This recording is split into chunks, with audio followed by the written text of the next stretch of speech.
La famine a toujours existé dans le monde et aujourd'hui, près de 800 millions de personnes dans le monde sont affectées par la sous-alimentation et la malnutrition. On peut remarquer que la croissance démographique est supérieure à la production de nourriture. C'est à partir de ce moment que l'idée de la création des OGM est apparue. En 1983, la transgénèse est pratiquée et acceptée au Canada, ce qui a permis à de nombreux malades d'être traités contre le diabète. En 1994, la première plante génétiquement modifiée est commercialisée. En 1996 et 2007, les superficies de culture OGM ont été multipliées par plus de 100. Les OGM prennent de plus en plus d'expansion sur les autres modes de culture et d'élevage. À partir de 1996, c'est le début de la culture des OGM en plein champ. Plusieurs variétés végétales comme le coton, le maïs, la betterave, les pommes de terre, le soja, le riz, le blé, la tomate, et animales comme le saumon, porc, lapin, ont vu le jour. 25% du maïs dans le monde est modifié génétiquement. La plupart des agents sucrants non identifiés proviennent du maïs et directement identifiés sous le nom de sucre. Presque impossible au Québec de trouver de l'huile de canola sans OGM si elle n'est pas bio.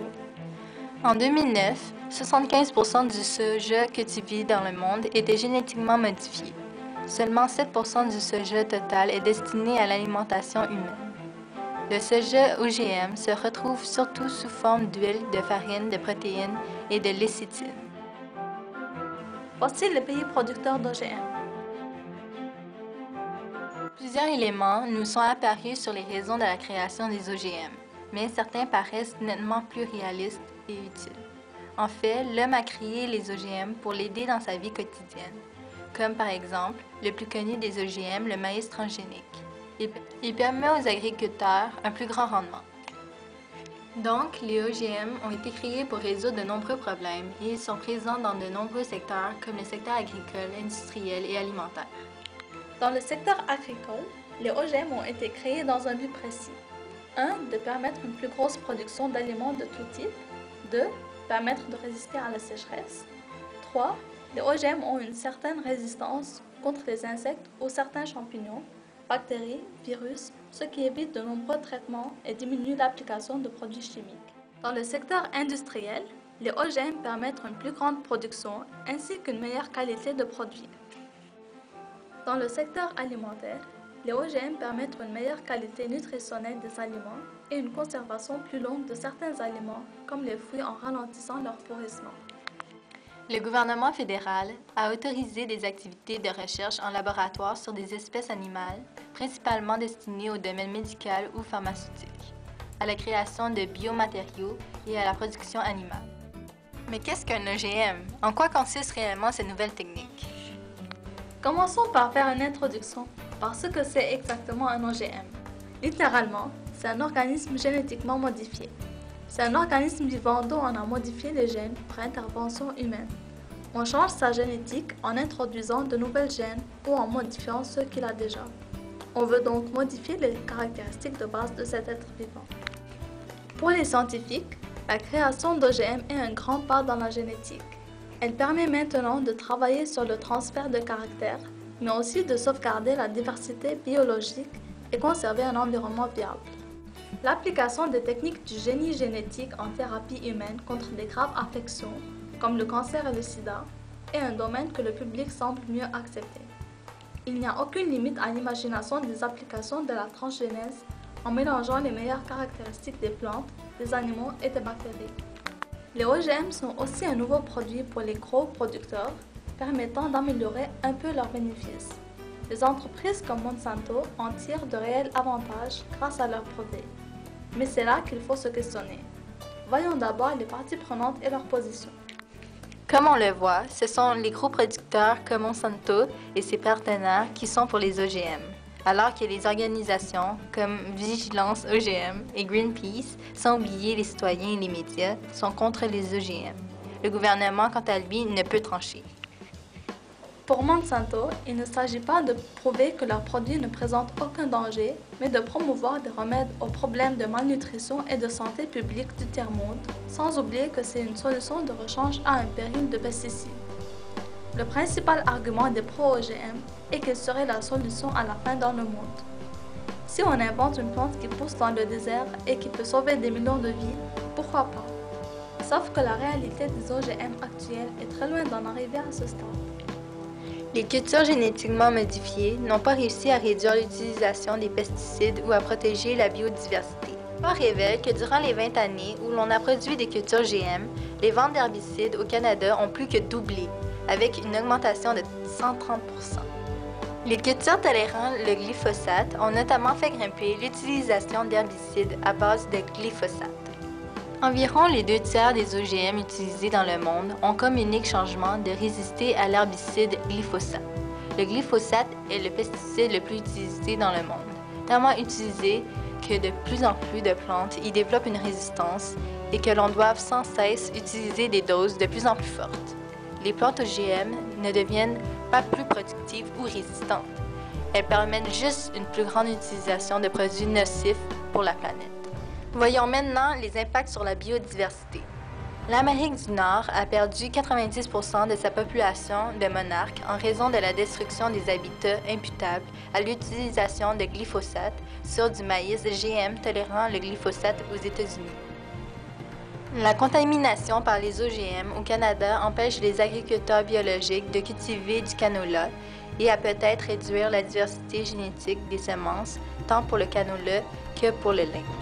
Il est difficile de contrôler ou de retirer les organismes GM une fois qu'ils ont été libérés dans l'environnement. Les médias reprochent Monsanto pour les raisons suivantes.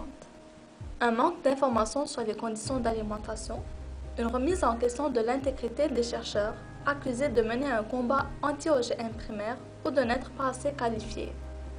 De plus, en 1974, le Roundup, premier herbicide à base de glyphosate, est commercialisé par la firme américaine. Selon des études scientifiques américaines, il s'agit d'un herbicide dangereux pour la santé. Québec se joint à la lutte contre Monsanto. Le mouvement d'opposition à Monsanto ne cesse de prendre de l'ampleur. En 2013, une marche a été tenue contre Monsanto dans 400 villes et plus d'une cinquantaine de pays. La compagnie Monsanto, qui possède plus de 90 % de la production d'OGM dans le monde, a trouvé le moyen parfait de faire de l'argent. Elle a fait breveter ses semences OGM. Si un agriculteur veut planter des plantes OGM, il doit obtenir ses semences de la compagnie. Il ne peut jamais produire ses propres semences par la suite. Il doit toujours les acheter à Monsanto, ce qui implique une dépendance de la part du fermier, car il n'a qu'un droit limité sur sa propre terre, selon le bon vouloir de Monsanto. Elle a donc créé des plantes capables de résister à son propre poison. L'agriculteur achète donc tout à Monsanto. Les semences OGM coûtent beaucoup plus cher et ne produisent pas plus. Les agriculteurs voient donc leurs revenus baisser au profit de Monsanto. Certains citoyens se trouvent également mal informés. Greenpeace, en 2007, révélait que 86 % des Québécois appuient l'étiquetage obligatoire des OGM. Le gouvernement ne s'oppose pas tant que les recherches démontrent que les aliments GM ne sont pas toxiques. Santé Canada fait des recherches et compare les aliments GM avec les aliments traditionnels. Ici, elle conclut que les aliments GM ne présentent pas des risques pour la santé humaine. Santé Canada ne s'opposera pas à l'aliment GM. Ceci refusera l'aliment s'il est toxique. Le rôle de Environnement Canada est de vérifier les caractéristiques de chaque produit GM avant que celui-ci soit introduit dans l'environnement. Pour l'instant, il n'existe au Canada aucune norme particulière visant à rendre l'étiquetage obligatoire pour les aliments avec OGM. En vertu de la loi sur les aliments et drogues, Santé Canada exige l'étiquetage obligatoire de l'aliment GM et de tout autre aliment seulement s'il y a un risque pour la santé, si une substance allergène est présente ou s'il y a eu un changement dans la composition de l'aliment. Plusieurs questions éthiques restent encore difficiles à résoudre. Quel sera le niveau de risque jugé acceptable par la population? Comment se partageront les inconvénients et les bénéfices des OGM? Dans un monde dominé par de grandes firmes transnationales qui détiennent des brevets sur le vivant, les vertus du libre marché suffiront-elles à assurer un partage optimal? Le droit à l'information et au libre choix est aussi en cause.